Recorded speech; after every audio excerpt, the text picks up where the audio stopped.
మత్తయి సువార్త 25వ అధ్యాయము 14వ వచనం నుండి 30వ వచనం వరకు కొన్ని వచనాలను చదువుకుని ధ్యానం చేసుకుందాం. ఒకడు దూరదేశమునకు ప్రయాణమై పోవచ్చు, సేవకులను పిలిచి తన ఆస్తిని వారికి అప్పగించెను. వారి వారి సామర్థ్యమును బట్టి ఒకనికి 5 లక్షలు, మరొకనికి 2 లక్షలు, ఇంకొకనికి 1,00,000 వరహాలు ఇచ్చి వెళ్లెను. 5 లక్షల వరహాలను పొందినవాడు వెంటనే వెళ్లి వ్యాపారం చేసి మరి 5 లక్షలు సంపాదించను.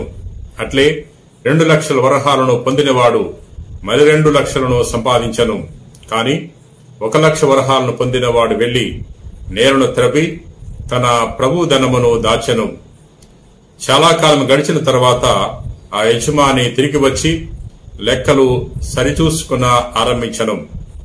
ప్రియ సహోదరి సహోదరులారా, నేటి సువార్తలో యేసు ప్రభువు సేవకుని యొక్క కర్తవ్యం గురించి తెలియజేస్తున్నాడు. యజమానుడు 3 సేవకుల గురించి మనము చదువుకున్నాం.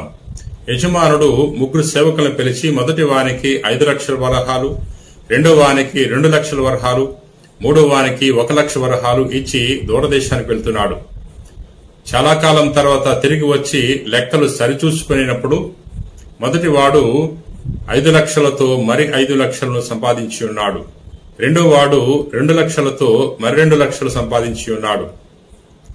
మూడో వాడు తాను పొందుకున్న 1,00,000 వరహాలను భూమిలో పాతిపెట్టాడు. ప్రియ సహోదరి సహోదరులారా, మొదటి 2 సేవకులు కూడా యజమానిని సంతోషపెట్టారు. వారి యొక్క పనితనం చూసి యజమాని సంతోషించాడు. కానీ 3వ సేవకుని చూసి యజమాని ఆగ్రహిస్తున్నాడు. ఎందుకంటే 3వ సేవకుడు బద్ధకస్తుడిగా జీవించాడు.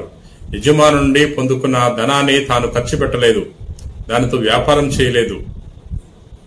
అందుకనే 3వ సేవకుడు శిక్షను అనుభవిస్తున్నాడు. ప్రియ సహోదరి సహోదరులారా, మొదటి 2 సేవకులు ఏ విధంగా అయితే కర్తవ్యాన్ని చక్కగా నెరవేర్చారో, యజమాని యొక్క ఆస్తిని రెట్టింపు చేశారో, అదే విధముగా ఈ భూలోకములో దేవుని నుండి పొందుకున్న వరాలను వినియోగించటానికి, వాటిని రెట్టింపు చేయటానికి ప్రయత్నం చేయాలి.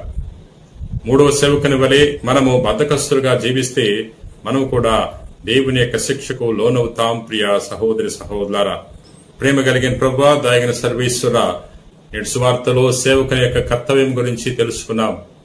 ఏ విధంగా అయితే మొదటి 2 సేవకులు యజమాని యొక్క సంపదలను వృద్ధి చేశారు, అదే విధముగా మేము కూడా నీ నుండి పొందుకున్న వరప్రసాదాలను వృద్ధి చేయడానికి కావలసిన దైవ జ్ఞానాన్ని ప్రసాదించమని వేడుకుంటున్నాం. ఈ రోజున ఎవరెవరైతే ఈ వాక్యాన్ని ఆలకించి ప్రార్థన చేయించున్నారో అటువంటి వారందరినీ కూడా నీ వరప్రసాదాలతో నింపమని మా నాథుడైన క్రీస్తు ద్వారా మనవి చేయించున్నాం తండ్రి. ఆమెన్.